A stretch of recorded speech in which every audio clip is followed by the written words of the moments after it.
ስሙ ማን ይባላል? ኢየሱስ ክርስቶስ። ስሙ ከፍ ከፍ ይበልልን። እርሱ ጌታ ነው።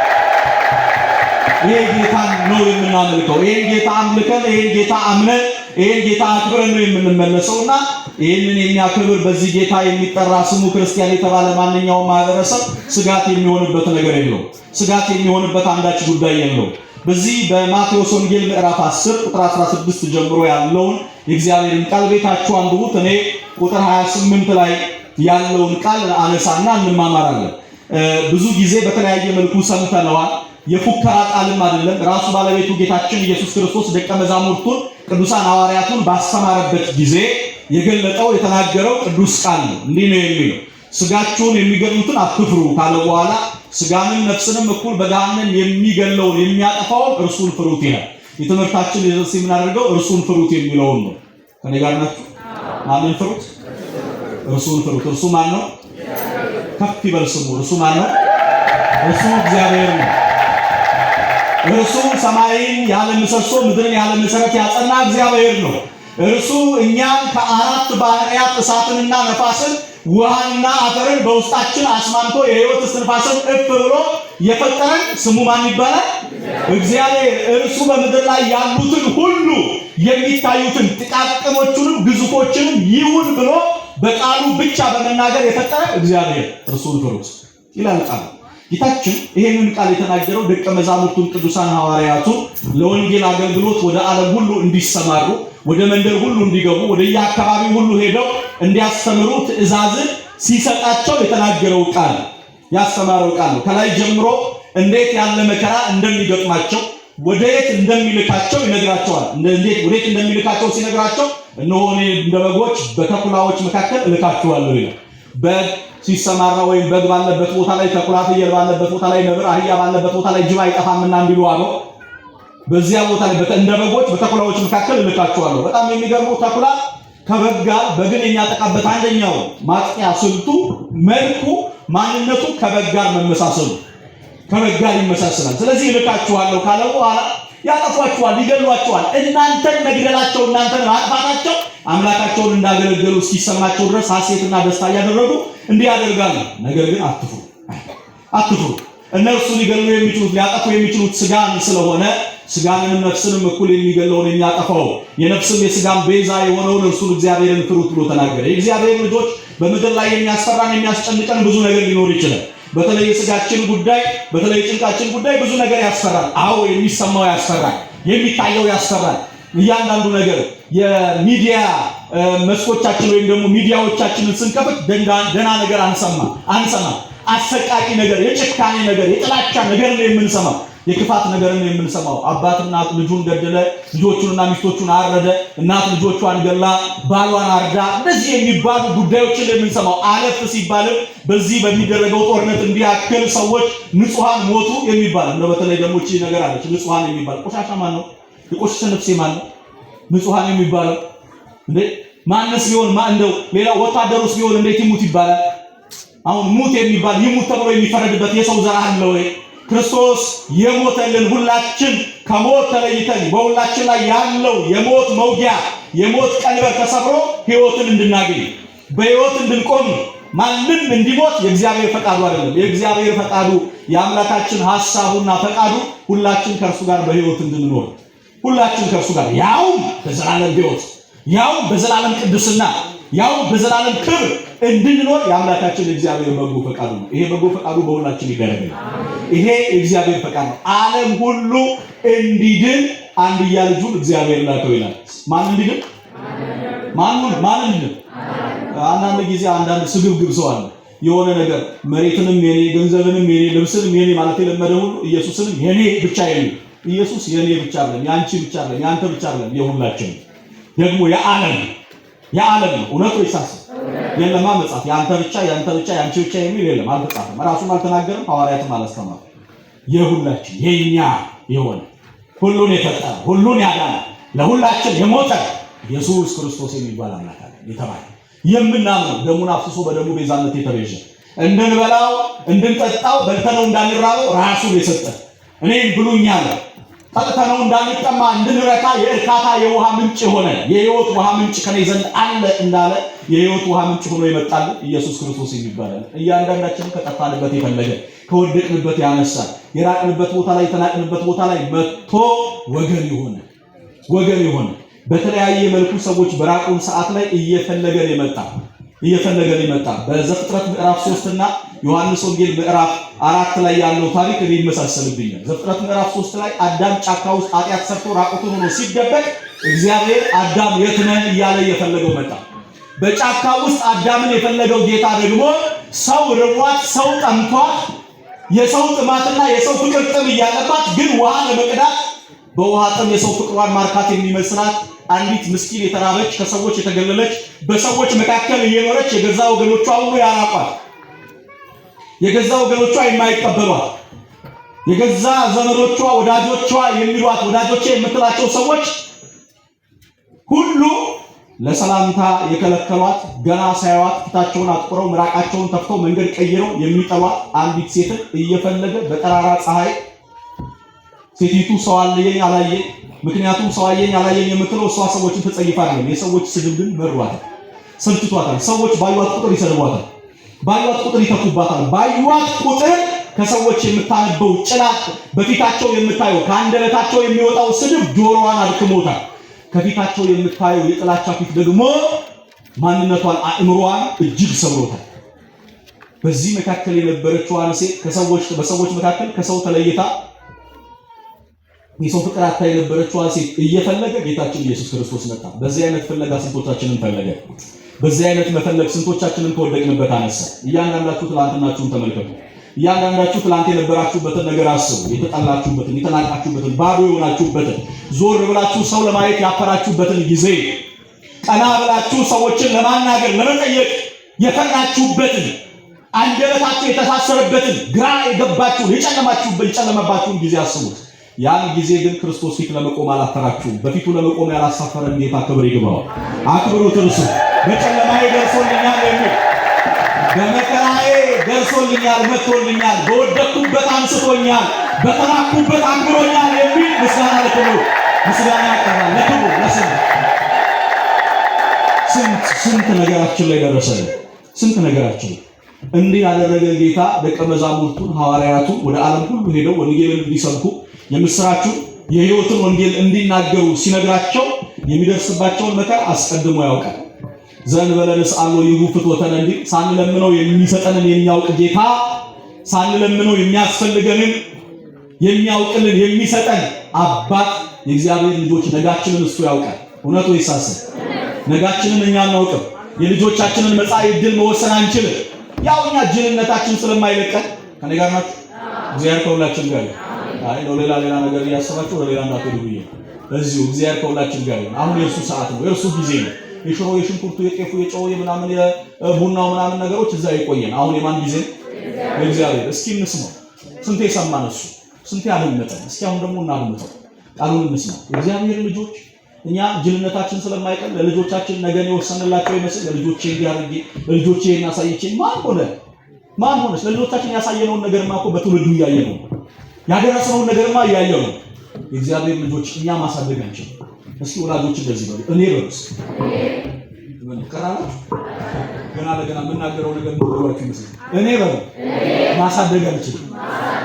ምን ነው ሲጣጣ ስለገዛችሁ የሆነ እንትን ምናምን የሆነ ምን የሚበላ ምናምን ቂጣ ስለወረወራችሁ አትችሉ። ማሳደግ የሚችል እግዚአብሔር በአካልም በአእምሮም ያሳድግልን። አሜን በሉ። እሱ ይችላል አይችልም? እሱ ይችላል አይችልም? እርሱ ቅዱስ ዮሐንስን በበረሃ ያለ እናትና ያለ አባት እየመገበ ያሳደገ ጌታ መጥምቁ ዮሐንስን እርሱ ሰማዕቱ መርቆሬዎስን በባዕድ ሀገር እናት አባቱ ገና በወጣትነቱ ገና በታዳጊነቱ በለጋነቱ ሲሞቱበት ሰማዕቱ መርቆሬዎስን ያሳደገ ጌታ የኛን ልጆች ያሳደገ እርሱ ይችላል። እኛ ብቻ አናቅማችንን ነው አሳዳጊ ነኝ አሳድጌ ምናምን እኔ ያሳደግኩ ምናምን የምንልበት የትቤታችን ትንሽ ተንፈስ ይላል። አቅማችንን እንወቅ። እኛ ያሳደግናቸው ልጆችማ አየናቸው እኮ ድንጋይ ወርዋሪ ሲሉ እኛ ያሳደግናቸው ልጆችማ እኮ አየናቸው። ምን አባሽ ብለው ያሳደግናቸው ጥሩ ነው። እኛ ስላሳደግናቸው በስጋ መልኩ አድገዋል። ስለዚህ ስጋዊ ሆነው አድገዋል። መንፈሳዊነት የሚባል ነገር የላቸውም። እና አሳድጌዋለሁ የምትይው ልጅሽ የምትያት ልጅሽ አሁን ለመድረክ የማይመጥን ቃል ልጠቀም ነበር ዋጣ አድርጌዋለሁ ገልብጦ መሶብ መገልበጥ አይደለም አሁን አንቺን ይገልብጣል እግዚአብሔር እነርሱን ያሳድጋል ልጆችም እግዚአብሔር ያሳድጋችሁ ይሄ እግዚአብሔር ያሳድግ ቀላል ምርቃት መስሏችሁ ነው ቀላል ነገር መስሏችሁ ነው አሁን እንደ ንፉግ እንደ ስስታ የምትሰስቱት ህፃንን ስታዩ ትላንት አባቶቻችን በመንገድ ያለሙትን ህፃን ስመው እግዚአብሔር ያሳድግ ይላል ማን ያሳድግ ዛሬ እንዲሚመረቅም ጠፋ እንዲሚልም ጠፋ ስለዚህ ማን ያሳድግ ቤት ይደ አው በጣም አደገኛው አስቸጋሪ ጉዳይ ነው ገንዘብ በእናታችን ምን ዋጋ ነው ትውልድ እየከሰረ እግዚአብሔር ልጆች የገንዘብ ማትረፍ የምን ገንዘቡ ተረፈ ፎቁም ተገነባ መኪናውም ተገዛ ግንቡም ህንጻውም ተሰራ እሺ ማን ይኖርበት አፍራሽ ትውልድ ከመጣ ገንቢው ትውልድ ገንብቶ ከሄደ ስለዚህ ትውልድ የሚገነባ ማንነት ያስፈልጋል ቤተክርስቲያን ትውልድን በመገንባት ቤተክርስቲያን ሲባል እንደው ህንጻውና እኛ ቄሶቹን ብቻ ጠብቁ እናንተ ናችሁ ቤተክርስቲያን እኛ ቤተክርስቲያን የጋራ ቤተክርስቲያን ሲባል አንዳንዴ እዛ ቄሶቹ እናንተ አስተማሪዎቹ ትላላችሁ ለስንቱ ምድረስ ለእናንተስ ምንድነው ስራችሁ ለእንጀራ መስጠትና ጨርቅ መግዛት ብቻ ነው እናንተ ስራ የወላጆቹ ስራ ተግባር ክርስቶስን በማወቅ እንዲያዩ ፊደል አውቀዋል ችግር የለባቸውም ቋንቋውንም ሁለት ሶስት አይነት ነገር የተናገሩ ነው ችግር የለባቸውም እቺንም ነገር በደንብ ያውቋታል እንደ ከናንተ በላይ ተታቶ ይገጥሟታል እግዚአብሔር ግን አለ እግዚአብሔርን አለማወቅ በነገራችን ላይ በጣም አደገኛ ነገር ነው በዚህ በመጽሐፈ ሳሙኤል ቀዳማዊ ምዕራፍ 2 ላይ የምናገኛቸው ምዕራፍ 2 እና ምዕራፍ 3 ላይ ታሪካቸውን የምናገኝ የሊቀ ካህኑ የኤሊ ልጆች አፍኒንና ፊናስ የሚባሉ ልጆች አሉ እና አፍኒንና ፊናስ በጣም የመጨረሻ ጥፋትና ውድቀታቸውን ሲገልጥ መጽሐፍ ቅዱስ ምን ይላል እግዚአብሔርን የማያውቁ ምናምንቴዎች ነበሩ በቃ እግዚአብሔርን አለማወቅ ምናምንቴነት ቡትቶ ልብስ አይደለም ምናምንቴነት መራም መጠማት አይደለም ምናምንቴነት እየሰማችሁ ነው ወዳኔለም ሁላችንም ይስማ እግዚአብሔርን የማያውቅ ወጣት እግዚአብሔርን የማያውቅ ልጅ እግዚአብሔርን የማያውቅ ትውልድ ምናምንቴ ማንንም ይሁን እድሜው ትልቅም ይሁን ይርዘን በስልጣን ላይ ይኑር በሀብት ማማም ላይ ይራመድ ዝናው የናኘም ይሁን ማንን ካላወቀ እግዚአብሔርን ካላወቀ ምናምንቴ እግዚአብሔርን አውቀን እግዚአብሔርን በማወቅ ውስጥ ክብር አለ ጸጋ አለ ኃይል አለ ስልጣን አለ እግዚአብሔርን ማወቅ ታላቅነት እግዚአብሔርን ማወቅ እጅግ ማትረፊያ ነው እጅግ ሰማዕቱ መርቆሬዎስ እግዚአብሔርን ያውቅ ስለነበረ የእናቱና የአባቱ ሞት አልበገረው እናቱና አባቱ እርሱን በማሳደግ ውስጥ ከእግዚአብሔር ያገኙት ዋናውን ሰፊውን የመወለዱን የመጸነሱን የነሱን ታሪክ አላነሳ አህዛባውያን ነበሩ እናቱና አባቱ የቅዱስ መርቆሬዎስ አህዛባውያን ቢሆኑም ቅሉ ግን እግዚአብሔርን ማወቅ በየትኛውም ሰዓት ላይ ልጃቸውን ከወለዱ በኋላ እግዚአብሔርን አውቀውታል አንዳንድ ልጅ እግዚአብሔርን የሚያሳውቅ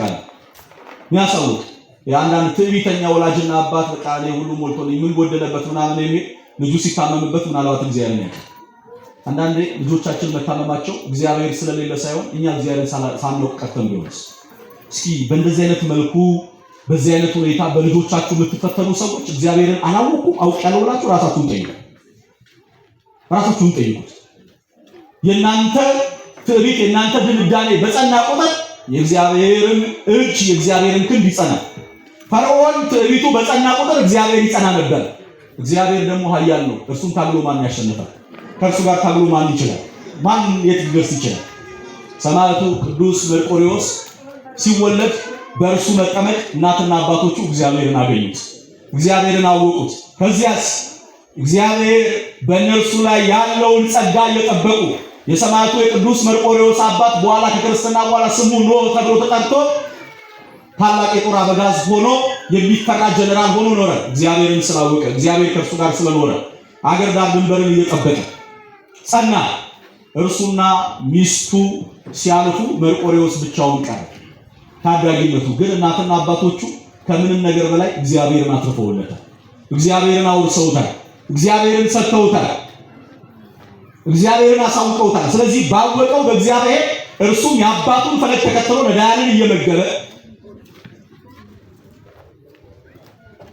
ዝክረ ቅዱሳንን እያከናወነ ስሙን እየጠራ ወንጌል እየሰበከ ስለ ክርስቶስ የማዳን ተግባር ዘላለማዊ ሕይወትነት ስለ ክርስቶስ አዳኝነት እያስተማረ እስከ 25 ዓመቱ ድረስ ኖረ አሁን የመርቆሬዎስን ዘመን እድሜ ስናየው በጣም ወጣት ለግላጋ ገና የ25 ዓመት ወጣት እያለ ነው በዛሬው ዕለት በሰማዕትነት ያለፈው ገና የ25 ዓመት ወጣት በጣም ለግላጋ ወጣት በጣም ያጓጓ እድሜ ነው ገና ገና እድሜ ዘመን መኖር የሚባልበት ነገር የሚጀመርበት ነው።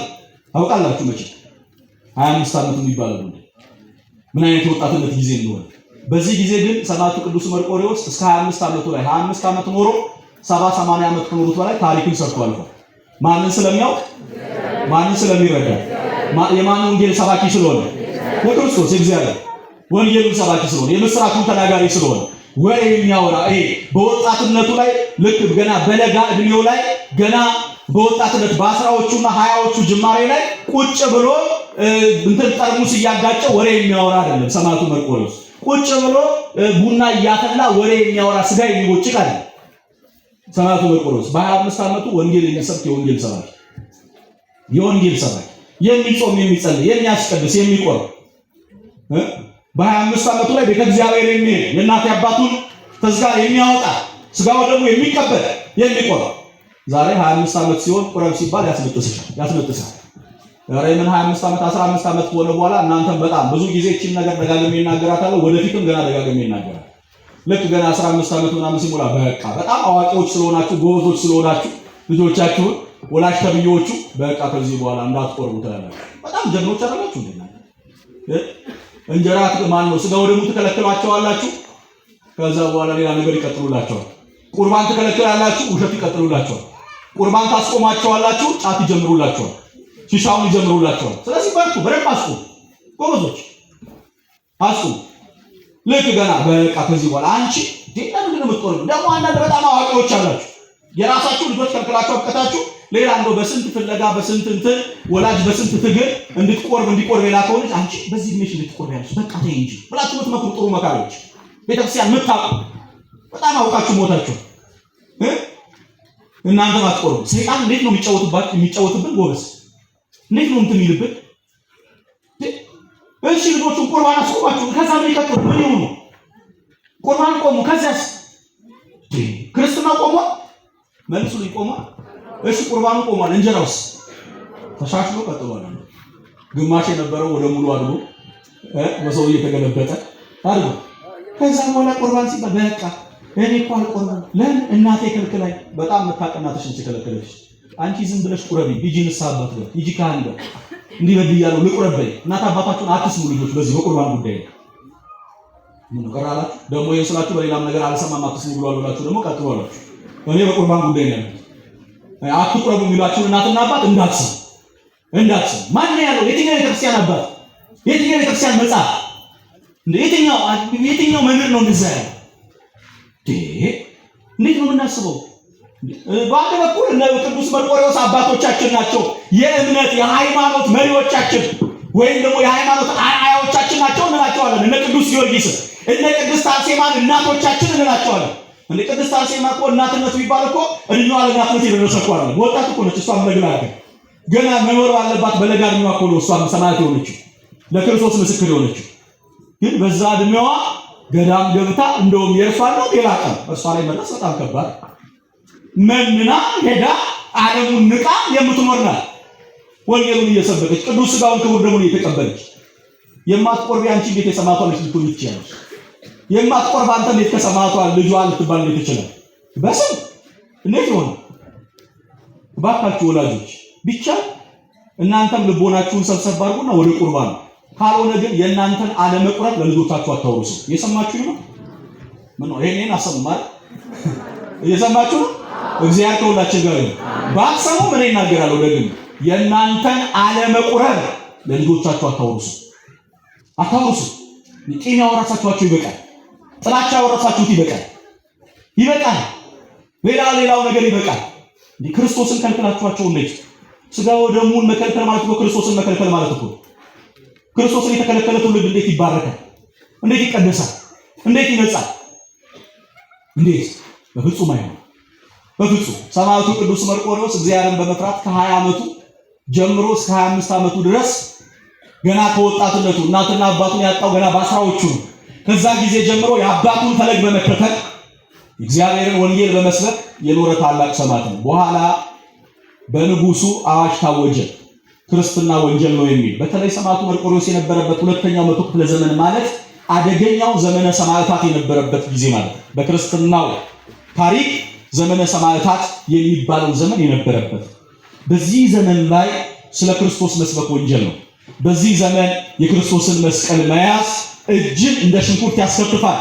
በዚህ ዘመን መጽሐፍ ቅዱስ መክፈት መጽሐፍ ቅዱስን እንዲህ ይላል ቃሉ ብሎ መናገር ምላስ ያስቆርጣል። አለፍ ሲልም አንገት ያስቆርጣል። በዚህ ዘመን ስለ ክርስቶስ ኢየሱስ ክርስቶስ ብሎ መናገር የእግዚአብሔር ልጆች ደም ያፈስሳል። ኢየሱስ ክርስቶስ ብሎ መናገር በእሳት ውስጥ ያስጥላል፣ ያሰቅላል።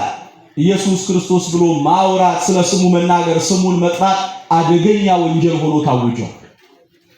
ክርስትና የሚባል በዓለም ላይ ታሪኩ ማብቃት አለበት ብለው መኳንንቱ ሹማምንቱ ከነገስታቱ ጋር ተማክረው አዋጅ አውጀዋል።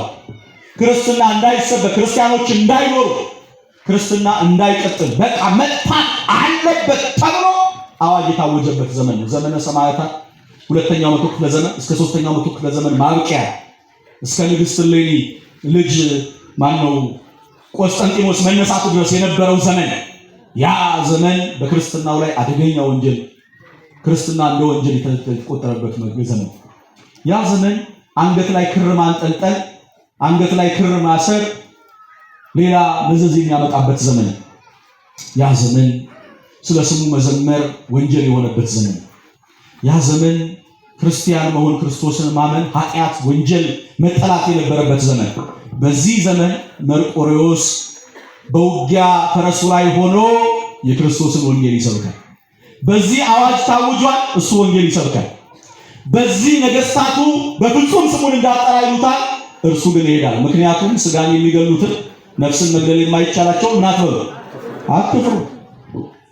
ስለዚህ እሱ በገሃነም ነፍስንም ስጋንም እኩል የሚቀጣውን የሰማይ ጌታ ኢየሱስ ክርስቶስ የነፍሳችሁ ቤዛ ነው፣ እርሱ የዘላለም ሕይወት ነው፣ እርሱ በመስቀል ላይ ሞቶ ለሰው ሁሉ ሰላምን ለሰው ሁሉ ሕይወትን ሰጥቷል እያለ ቅዱስ መርቆሬዎስ ያስተምራል።